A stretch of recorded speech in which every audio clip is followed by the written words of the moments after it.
경상남도 양산에 자리 잡은 한 작업실입니다.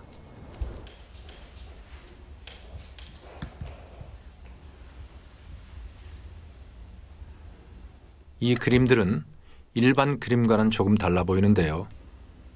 네, 바로 불화입니다.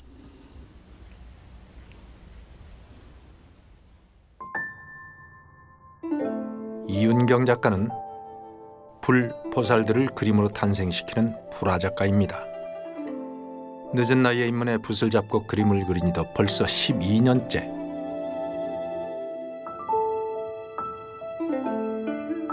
뒤늦게 시작을 했지만 많은 미술대전에 참가해 상을 탈 만큼 열정이 대단합니다. 사찰에서 보고 빠져든 게 계기가 됐다는데요. 선을 긋고 색을 채워가며 불, 보살 등을 그리는 불화는 수행과도 같은 작업입니다.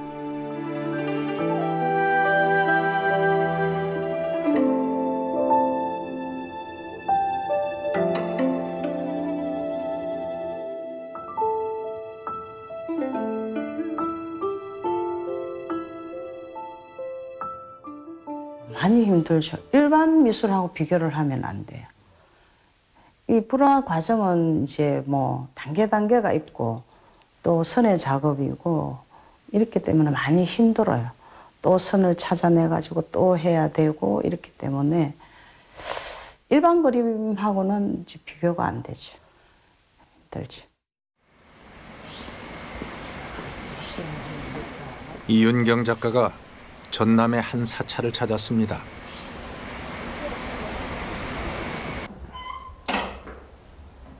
새로 불화 작업에 들어가기 전 마음을 다잡기 위해서인데요. 이곳에 봉안된 불화는 조혜종 선생과 같이 그린 작품입니다. 선생님, 우리 이거 3년 전에 이거 한다고 고생을 많이 했는데 오늘 와서 보니까 보람이 많이 느껴지네요. 보니까 아주 웅장하고 잘했다고 생각이 듭니다, 선생님. 예. 저 뭐 우리가 진짜 항상 이렇게 평화를 조성할 적에는 이런 크기와 작업실에서 완성된 작품을 사찰에서 다시 마주할 때면은 힘들었던 시간들은 언제 그랬냐는 듯 뿌듯한 마음으로 바뀝니다. 과연 제가 이렇게 할 수 있었는가 하는 그런 생각이 듭니다. 지금 많이 얻은 것 같아요. 조명이 없고 이렇다 보니까. 지난 작품을 살펴보노라면 초심으로 돌아가 열정이 되살아납니다.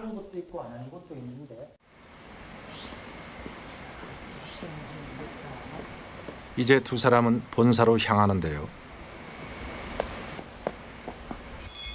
주지 스님을 찾아 불화 제작에 관한 조언을 구하기 위해서입니다.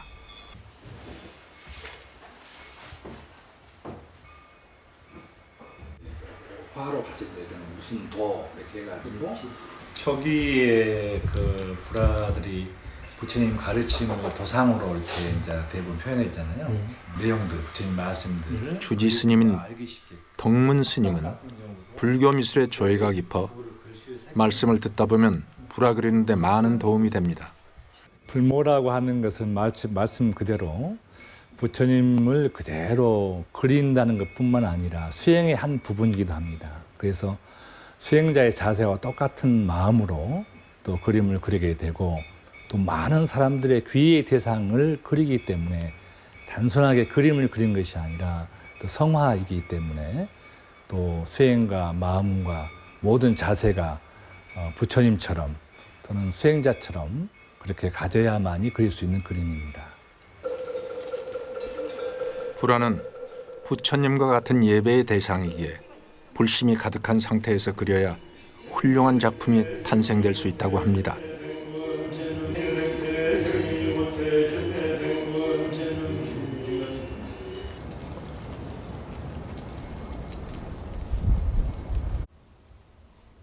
이제 새 작업에 들어가는 이윤경 작가. 그럼 불화 제작 과정을 한번 엿볼까요?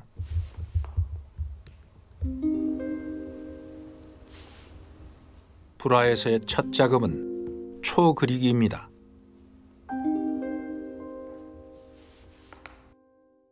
바닥에 그리고자 하는 그림의 초안을 놓고 위에 종이를 올려 똑같이 선을 따라 그리는데요.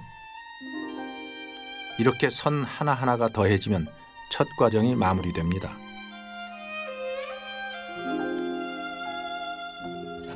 잡고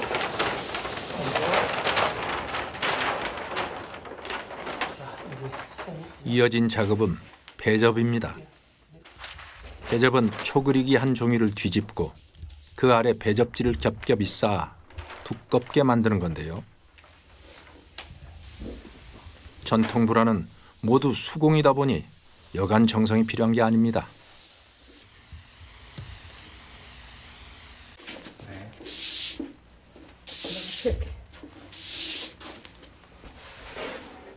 배접지는 작품에 따라 몇 겹을 붙일지 정해지는데요. 이번 작품은 10겹 정도를 붙일 예정입니다. 시간 단축을 위해 나누어 진행됩니다. 이제 풀 바르기가 시작되는데요. 이때 사용하는 풀은 일반적인 화학풀이 아니라 수년 동안 삭힌 전통풀입니다. 네, 됐습니다.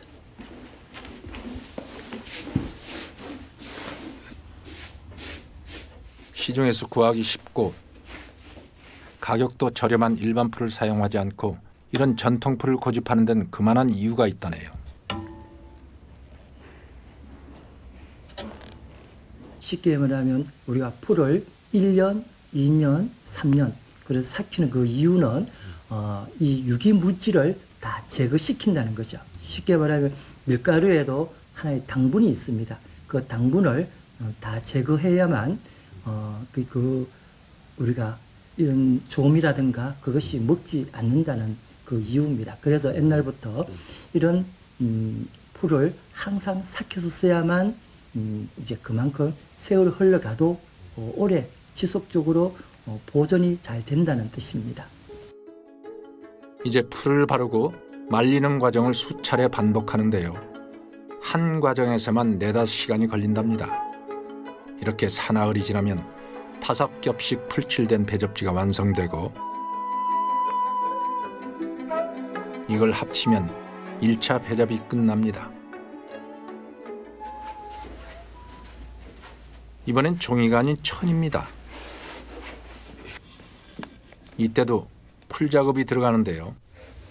배접한 종이에 풀칠을 한 다음 그 위에다 천을 덮어 입히는 겁니다.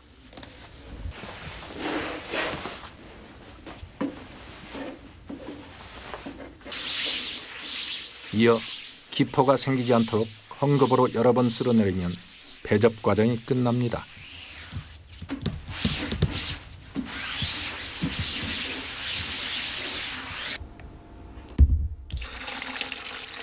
다음 과정은 좀 특이한 재료를 사용하네요.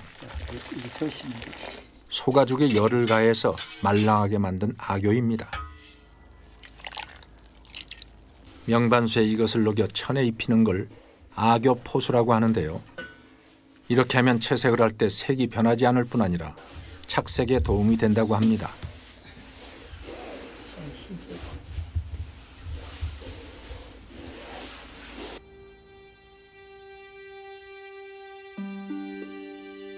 이렇게 배접에서부터 악교포수에 이르기까지 무려 열흘이나 걸린다고 하네요.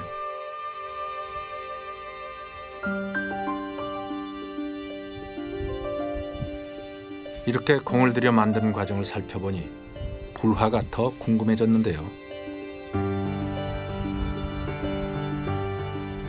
어떤 불화들이 있는지 제가 직접 사찰에 가봤습니다. 이곳은 가지산 자락에 있는 성남사입니다. 제가 이 불화에 대해서 전혀 아는 바가 없어요. 그래서 어떤 종류가 있는지 되게 궁금합니다. 불화 종류는 엄청 많습니다. 부처님을 모셨을 때 뭐 후불탱화나 뭐 신중탱화나 뭐 지장탱화 뭐 탱화가 많습니다.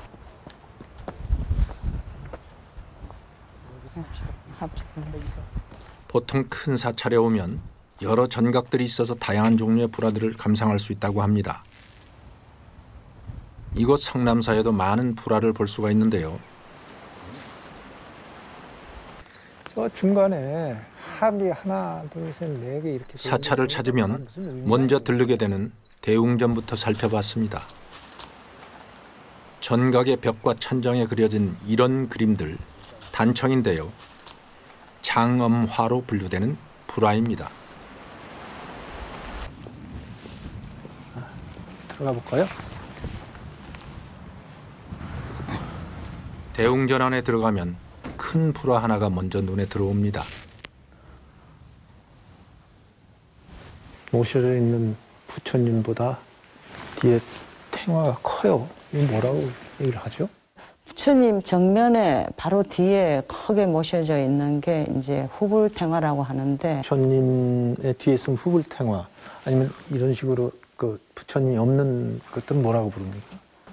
이제 보통 이제 지장단에 있는 거는 이제 지장탱화라고 부르고요. 보통 저쪽에 우쪽에 신중단에 있는 거는 신중탱화라고 부르고 그렇게 합니다. 예. 이렇게 사찰에 오시면 대웅전만 들러도 크고 작은 불화들을 많이 볼 수 있습니다.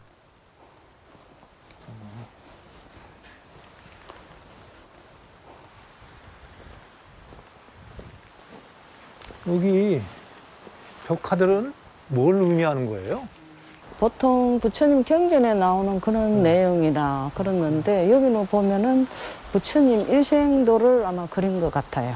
보니까. 예. 이 고리소 아래서 수행하시는 것 같은데? 네. 불화에 대해 조금씩 알아가니 그림이 달리 보이더라고요.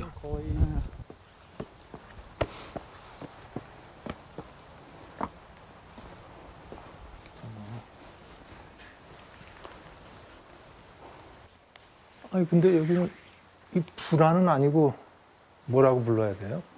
불화에서 그리는 그림인데, 요거는 진영이라고 해요. 보통 비단에 그리는데, 이제 스님들 이제 말하자면 초상화라고도 할 수 있는데, 진영? 예.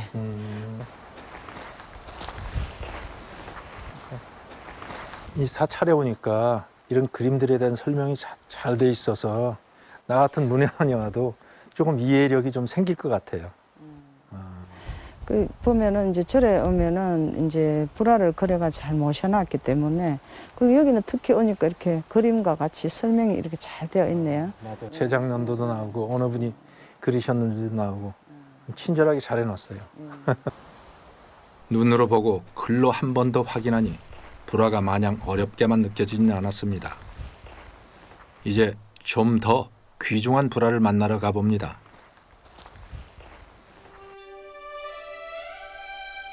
저 멀리 보이는 산, 부처가 설법을 하던 인도의 산 이름을 따온 영축산입니다.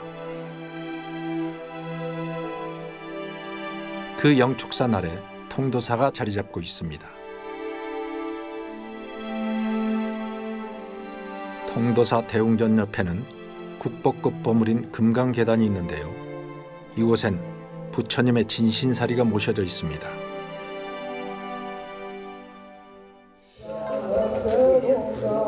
이 때문에 통도사 대웅전 안에는 부처님 불상이 모셔져 있지 않은데요. 대신 신도들은 저기 창문 너머 자장률사가 모셔온 진신사리를 향해서 불공을 드린다고 합니다.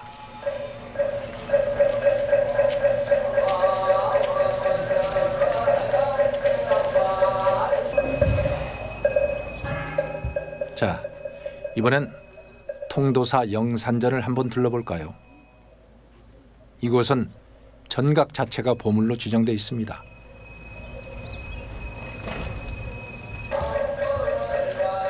안에 있는 벽화 역시 보물인데요. 총 52점이 그려져 있습니다. 내용들도 다양한데요. 크게 그려져 있는 저 탑은 석가모니가 영취산에서 설법을 할 때 땅에서 솟아올랐다고 합니다.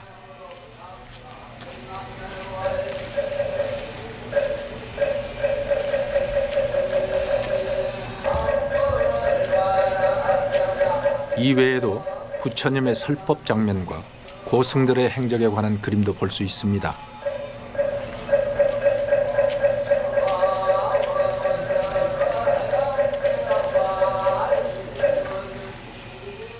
영산전에서 벽화와 함께 꼭 봐야 할 불화가 하나 있습니다.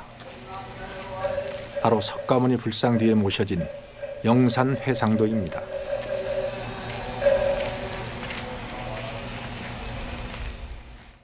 네, 영산회상도라고 하는 것은 인도의 영축산이라고 있습니다. 처음 부처님께서 깨달으시고 영축산에서 법회를 연 그런 산이 있는데 그 이름을 따서 영산회상도라고 이렇게 이름을 붙여지는데요. 이 불화를 구성하는 내용들을 살펴보면 하단에는 지혜와 구도의 상징인 문수보살과 보현보살이, 그 옆으로 방위를 관장하는 사천왕이 자리하고 있습니다. 중단부에는 인도의 중요 신들인 범천과 제석천이, 그리고 석가의 8대보살이 있고요. 수제자인 아난과 가섭, 그 위로 8대 제자와 분신불 모습도 보입니다. 상단에는 신들의 무리인 신중들이 모여 있습니다. 예, 이제 대범천왕 또 제석천왕이라고 이렇게 이름 지어지는데요. 대범천왕은 인도의 고대 신이었죠. 창조의 신, 조물주라고도 하고, 다른 말로 해서 이제 범천이라고 이렇게 부르게 됩니다. 그리고 제석천왕은 그 신들 중에 이제 왕이었고, 이제 두 신이 인도 전체에 중요한 이 수호 역할을 했던 그런 신들입니다. 수제자인 아나는 부처님 말씀을 한 번 들으면 절대 잊지 않을 만큼 기억력이 뛰어난 제자로 현존하는 모든 경전은 아난이 암송에서 전해졌다는 말이 있을 정도입니다.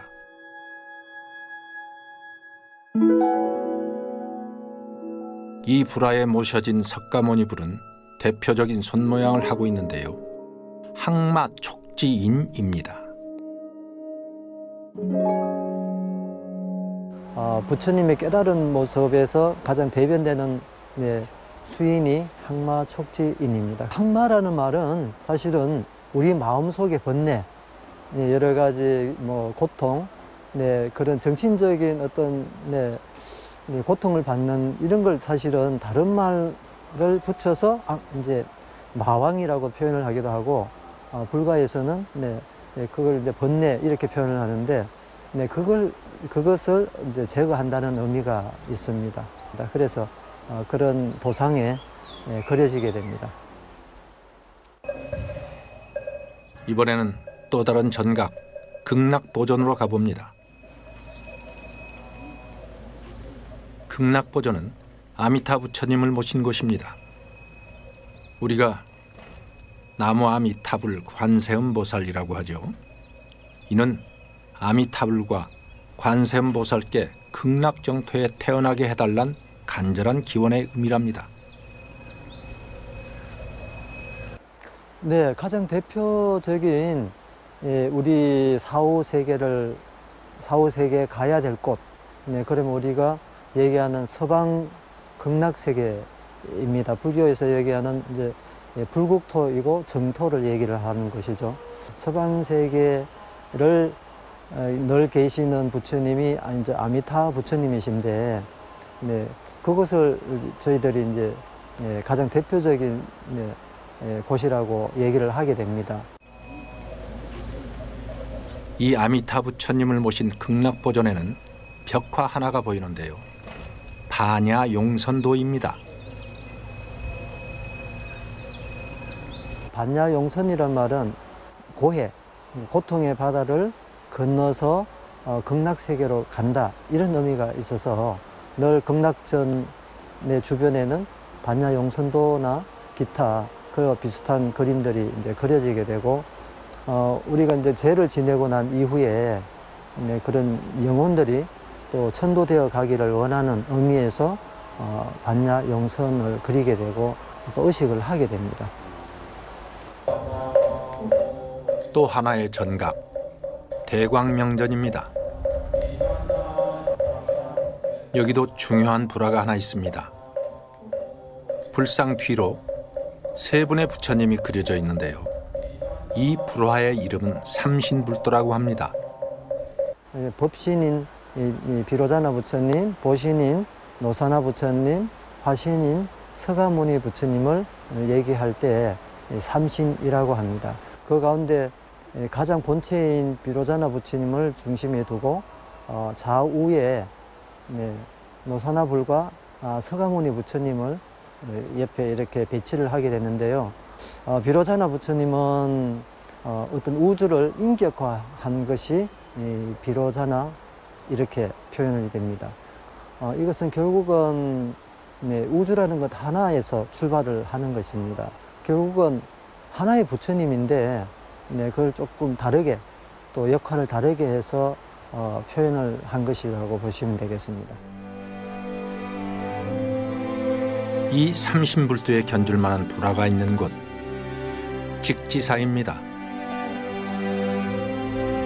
직지사는 의병으로 유명한 사명대사가 출가해 주지스님을 지낸 곳입니다. 두 석탑 사이로 보이는 대웅전은 보물로 지정돼 있는데요. 전각 안에는 귀중한 보물들이 또 있습니다. 바로 수미단인데요. 수미단은 불교에 나오는 상징의 산, 수미산 모양을 형상화한 불단입니다. 이곳 직지사에 있는 불단은 나무로 되어 있는데요.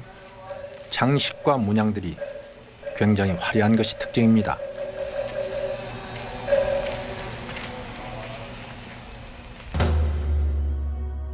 하지만 무엇보다 대웅전에서 가장 눈길을 끄는 건 그 웅장함에 놀라게 된 삼세불도입니다. 삼세라는 것이 시간적 개념으로서 삼세가 있고 공간적 개념으로서의 삼세가 있습니다.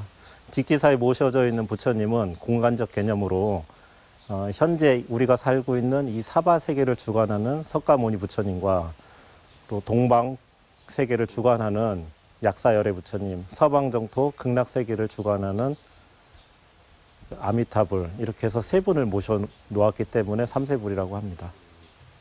아미타 부처님은 가장 대표적인 게 48가지 큰 원을 세워서 본인과 그 세계에 사는 모든 중생들이 깨달음을 이루어서 성불을 한 세계라고 보시면 되겠습니다. 그래서 우리가 사후에 극락정토에 가기를 불교에서는 발언을 많이 하는데 그 세계에 가면 이제 고통이 없는 세계를 나타냅니다.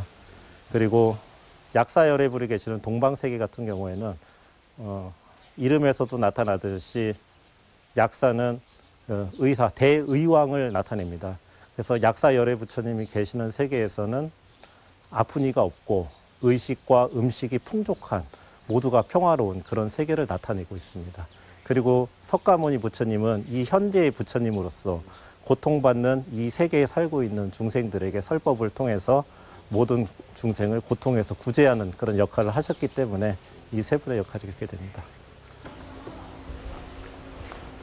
이곳 삼세불도를 주목해야 하는 이유는 보통 보물로 지정된 불화는 훼손의 이유로 박물관에 모셔지는데요. 이곳에선 법당 안에서 진본을 볼 수 있다는 겁니다.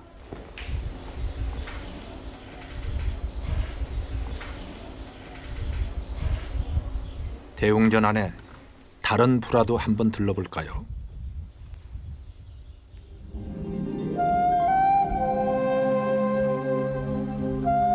삼세불도 우측에 자리한 삼장보살도는 천상과 지상, 지하 세 세계를 관장하는 보살을 그린 불화인데요.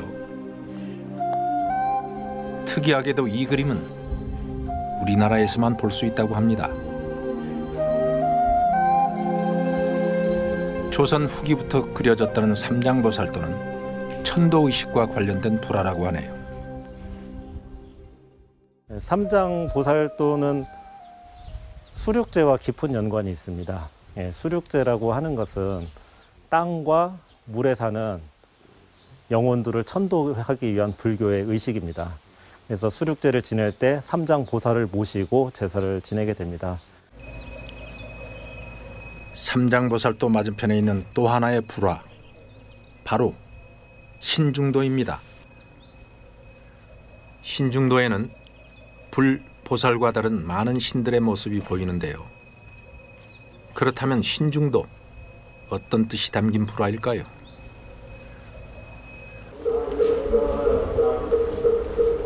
좀 더 자세히 알아보기 위해 울산 정토사를 한번 찾아가 봤습니다. 대웅전에서는 법회가 한창인데요. 지금 하고 있는 이 법회가 끝난 다음 신중기도가 이어집니다.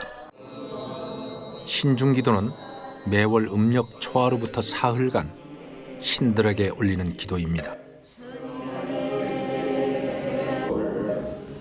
예, 다음은 신중가를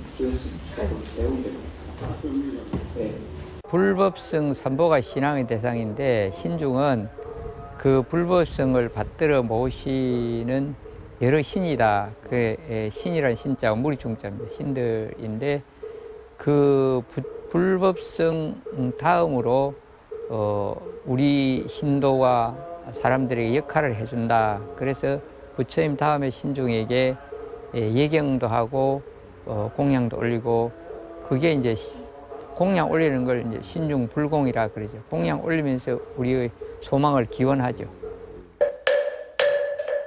이 신들을 그린 그림을 신중도라고 하는데요. 사찰마다 그 숫자는 다르지만 그림 속 신들의 모습은 참으로 다양합니다.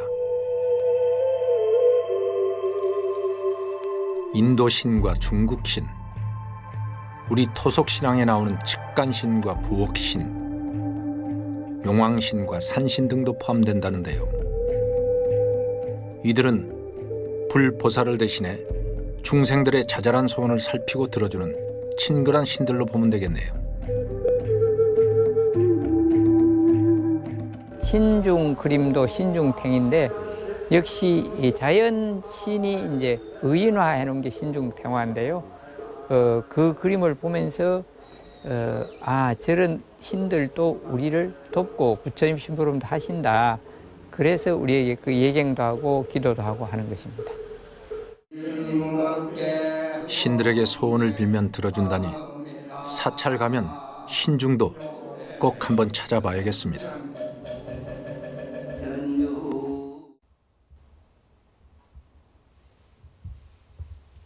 다시 찾은 이윤경 작가의 작업실입니다. 그럼 불화 제작 과정 이어서 한번 볼까요? 이번 과정은 아교 포수가 끝난 천 위에 다시 선을 그리는 숫그리기입니다. 초그리기에서 잘못 그렸거나 형태가 비뚤어진 것을 바로잡는 과정이라고 하네요. 이번에 잘못 그리면 되돌릴 수 없어 아주 조심스럽죠.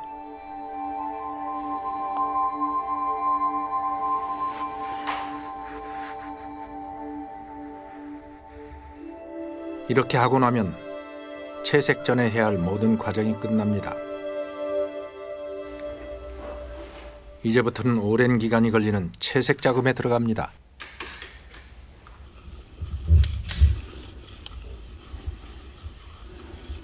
불화는 맨 처음 작업이 주홍, 그 다음에 두 사람이서 뭐 작업을 하는데 한 달 정도는 걸리고 색깔은 한 30가지 정도 그렇게 들어갑니다. 예. 불화의 채색 과정 중 제일 첫 작업은 주홍 물감을 칠하는 것에서부터 시작됩니다. 주홍은 전체 색 중에서 절반이 넘게 사용될 만큼 많은 비중을 차지합니다. 여기에 쓰이는 물감은 일반 물감과는 다른데요. 자연에서 얻어지는 석채를 사용합니다. 석채는 돌가루로 만든 물감인데요. 불화가 오랜 세월 변하지 않게 해주는 천연 안료라고 하네요. 이건 화학 안료에 비해 고가인데다 3번, 4번 덧칠해야 하는 수고로움이 따릅니다. 하지만 보존성이 뛰어나 석채를 고집한답니다. 화학 안료는 뭐 10년, 20년 있으면 색이 변하지만 이 무기 안료는 잘 변하지 않는다고 합니다. 그래서 뭐 옛날에 보면 이런 뭐 운광석굴이라든가 도낭에 보면 다 그런 자료들이 2세기에 보면 이런 석체를 쓴 이유가 다 그겁니다. 그만큼 세월이 흘러가도 오래 간다는 거죠. 채색을 하는 데만도 보통 2달 가까이 걸립니다. 처음에 묽게 칠하기 시작해 여러 번 덧칠을 해줘야 하는데요. 오랜 시간 엎드리고 집중해야 하는 탓에 온몸이 저려올 때도 많습니다. 옛날에는 주로 스님들이 불화를 많이 그렸다고 하는데요. 유명한 화성들은 여러 제자들과 같이 이 작업을 수행처럼 해나갔다고 합니다. 마치 부처님에게 귀의하듯 오랜 시간 정성을 기울이면 불화 속 인물들은 조금씩 제 빛을 찾아갑니다.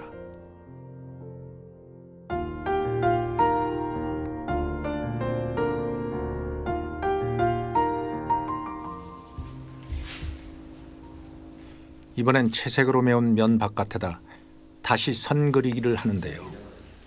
불화를 왜 선의 예술이라고 하는지 알 것 같습니다. 이때 주의할 점은 굵기의 변화 없이 일정한 선으로 그어야 한답니다.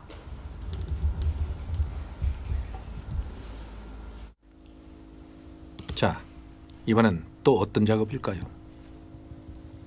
바로 금붕과 금박 작업입니다. 불보살의 품위를 나타내거나 더 풍성한 색감을 표현할 때 금색을 사용한다고 합니다. 붓으로 칠하거나 금박으로 입히는데요. 옷이나 장신구 등에 사용해 그림을 더 화려하게 돋보이게 해줍니다.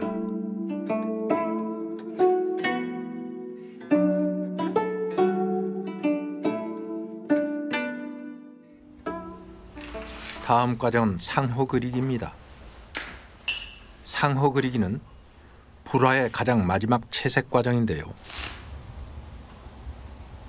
불보살의 얼굴을 그리는 단계죠. 이 과정은 그 어떤 것보다 공을 들여야 하는 중요한 작업입니다. 이마 중앙에 흰 점 100호를 찍고 나면 100일간의 불화 작업도 마무리가 됩니다. 이제 불화를 볼 때면 이 길고 긴 과정들이 생각날 것 같네요.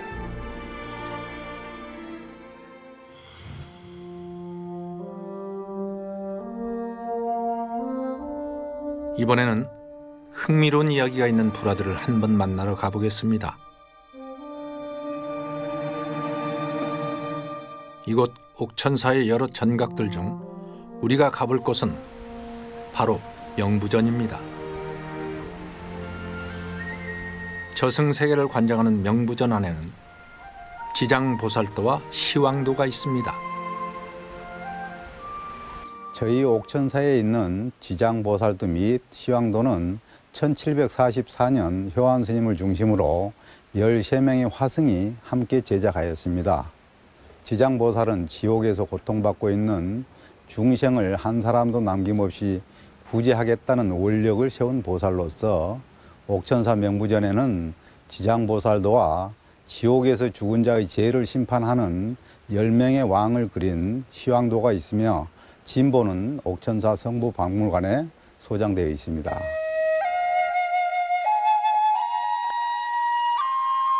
그럼 저승세계를 관장하는 지장보살의 특징을 한번 살펴볼까요?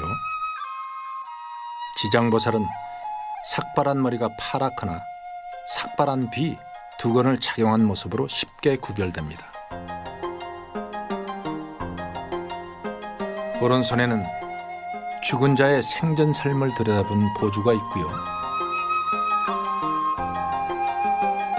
왼손엔 지옥문을 여는 열쇠인 육환장을 가지고 있습니다.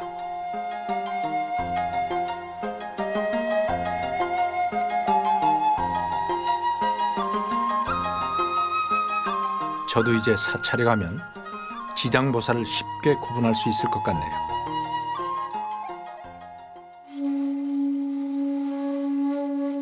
명부전을 구성하는 또 하나의 요소는 시황입니다. 시황은 각기 다른 지옥 세계를 관장하는 10명의 왕을 뜻하는데요. 사람이 죽으면 7일에 한 번씩 다른 지옥을 거치게 되고 그 지옥의 마지막 날마다 왕들에게 죄를 심판받게 됩니다. 이 모습을 그린 불화를 시왕도라고 합니다. 그 내용을 첫 번째 시왕도를 통해 구체적으로 살펴보면 지옥의 왕과 그의 신하들, 그리고 죄에 따라 벌을 받는 죽은 자들이 묘사되어 있습니다. 신하들은 생전의 죄를 왕에게 알리고 있고 지장보살은 그들의 구원을 빌고 있습니다. 이렇듯 사후 세계를 자세히 묘사해 놓은 것이 바로 시왕도입니다.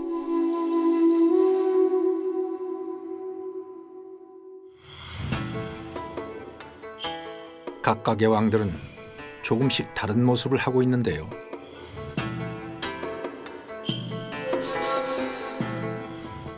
우리가 흔히 알고 있는 염라대왕은 5번째 왕입니다.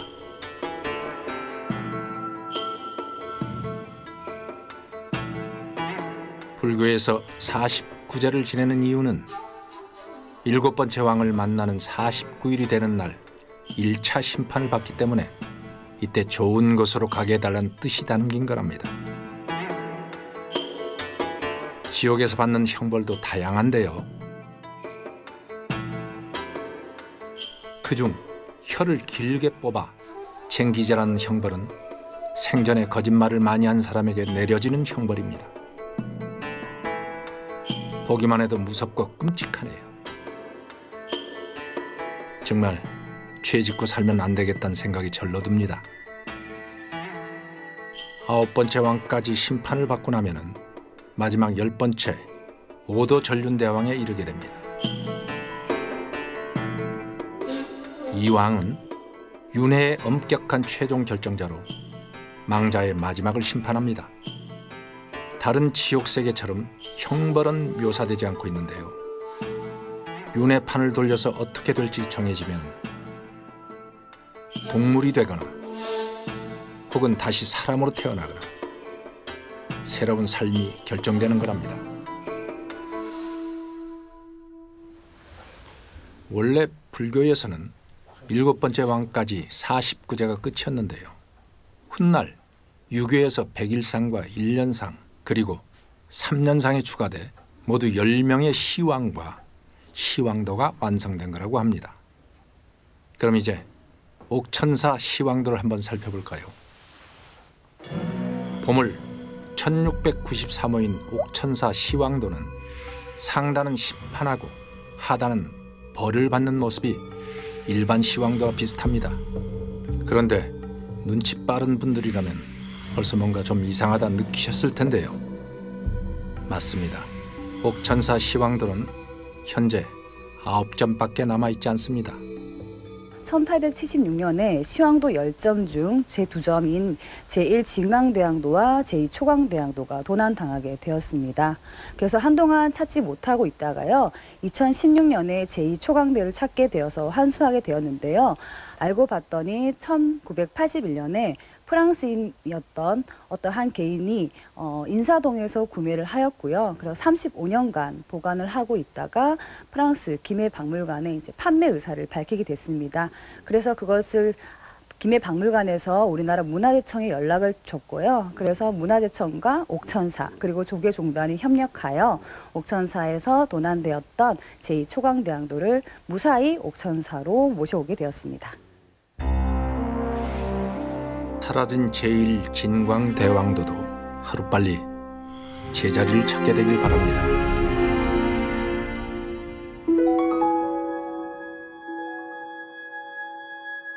또 다른 이야기가 있는 불화를 만나기 위해 순천 송광사를 찾았습니다.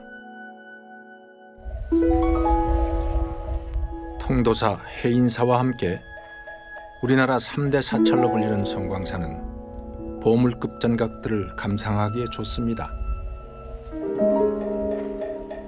또 180년 동안 16명의 국사를 배출한 사찰이기도 합니다.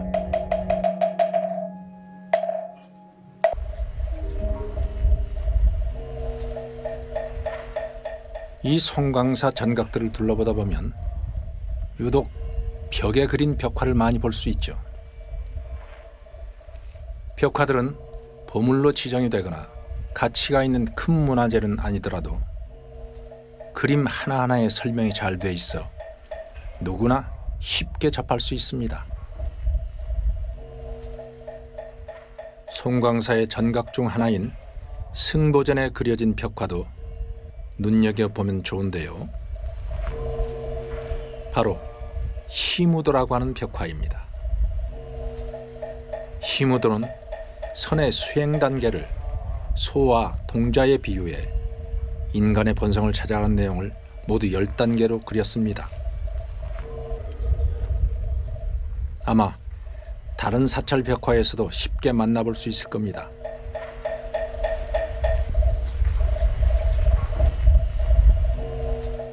이제 영산전으로 가봅니다.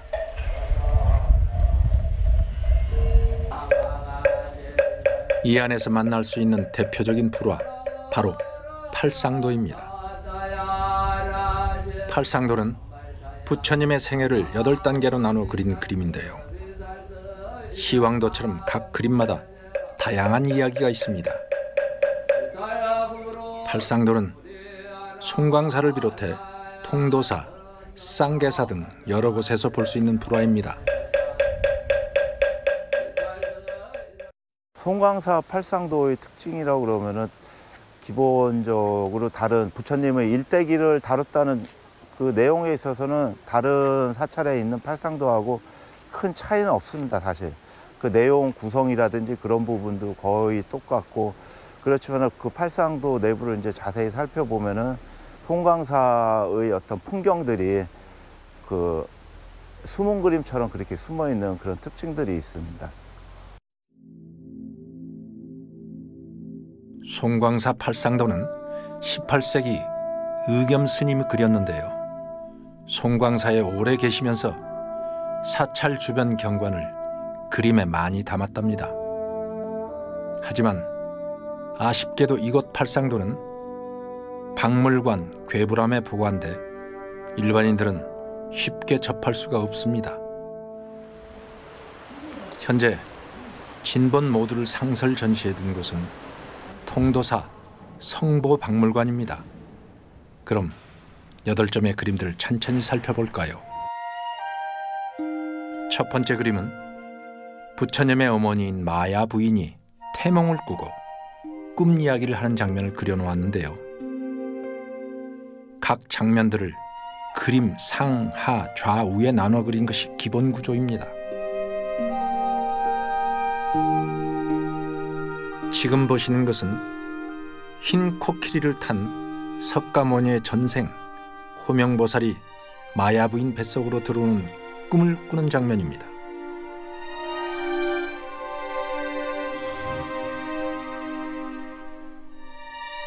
두 번째는 부처님이 태어날 당시에 벌어진 상황들을 여러 장소로 나누어 표현하고 있습니다. 마야 부인 옆구리에서 부처님이 태어난 장면부터 태어나서 걷는 장면까지를 그렸습니다. 이때 갓 태어난 부처님 위로 9마리 용이 물을 뿜고 있는데요. 부처님 오신 날 행해지는 관욕 의식이 여기서 비롯됐다고 하네요. 부처님은 태어나자마자 오른손으로 하늘을, 왼손으로 땅을 가리키며 천상천하 유아독존이란 말을 남겼답니다.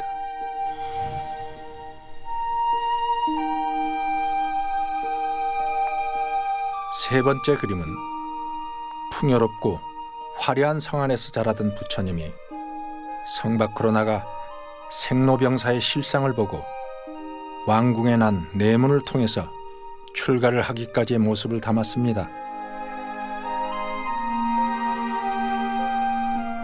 부처님은 바깥 세상을 통해 병든 환자와 늙은 노인, 장래 행렬을 보며 삶의 진리를 구하고자 출가를 결심합니다.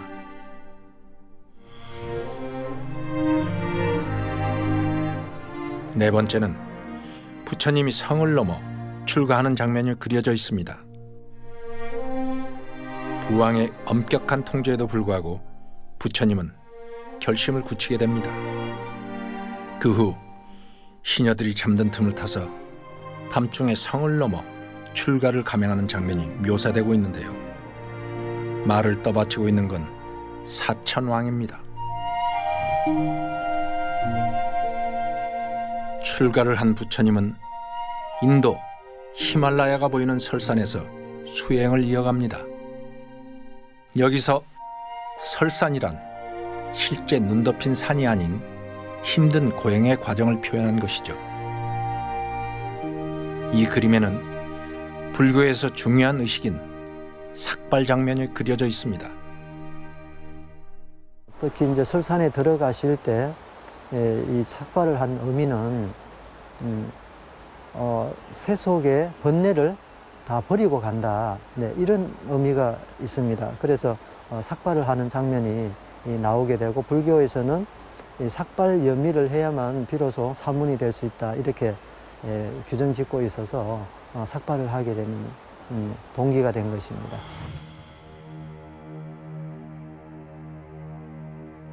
여섯 번째 그림에는 부처님이 보리수 밑에서 마왕의 군대로부터 항복을 받는 모습이 그려져 있습니다. 깨달음을 얻을 때까지 수행하겠다는 부처님에게 마왕의 군대가 찾아와 위협을 하지만 아무런 흔들림이 없자 마군이 결국 항복을 하고 마는데요. 여기서 비롯된 손 모양이 항마촉지인입니다.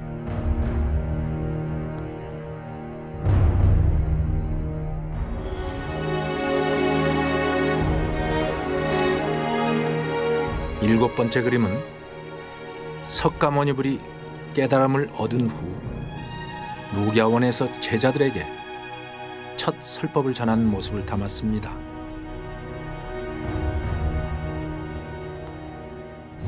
부처님께서 큰 깨달음을 얻으시고 최초로 인도의 사르나트라는 그 녹야원, 그러니까 사슴이 살고 있는 동산이 있습니다. 최초로 설법을 하신 것이죠. 그 사성제라든지 그리고 연기, 그 설법을 최초로 한 곳을 이제 녹야원이라고 하죠. 그래서 그 과정을 그린 것이 녹원전법상입니다. 마지막 그림은 부처님이 80세의 생을 마치고 두 그루의 사라나무 아래서 열반에 드는 과정을 보여줍니다. 부처님은 머리는 북쪽으로 두고 서쪽을 향한 채 오른팔을 괸 상태로 열반에 들었는데요. 제자 가섭이 오기 전까지 관에 불을 붙여도 타지 않았지만 가섭이 도착해 통곡하자 삶과 죽음이 다르지 않다며 두 발을 내밀어 보입니다. 가섭의 예배가 끝나자 관에도 불이 붙기 시작했는데요. 다비가 끝난 후 부처님 몸에서 나온 수많은 사리들을 그 자리에 참석한 국왕들이 나누어 가지는 장면입니다. 팔상도를 보는 건 재미난 책을 보는 것처럼 흥미롭습니다. 이제 팔상도를 통해 부처님 세계가 더 쉽게 이해될 것 같네요.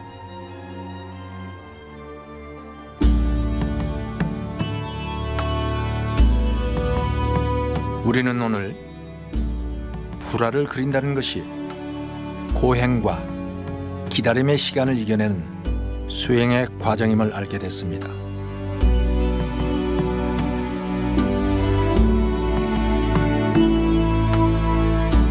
사찰에서 만나는 불화들이 어렵고 멀게만 느껴지는 대상이 아닌 부처님의 귀한 가르침을 전하는 또 하나의 경전임을 깨달았습니다. 불화는 힘들게 오늘을 살아가는 우리들에게 새로운 내일을 간절히 바라는 우리들에게 깊은 울림을 주는 부처님의 선물입니다. 오늘 사찰에 들러 그 깨달음의 길잡이 불화를 만나보지 않으시겠습니까?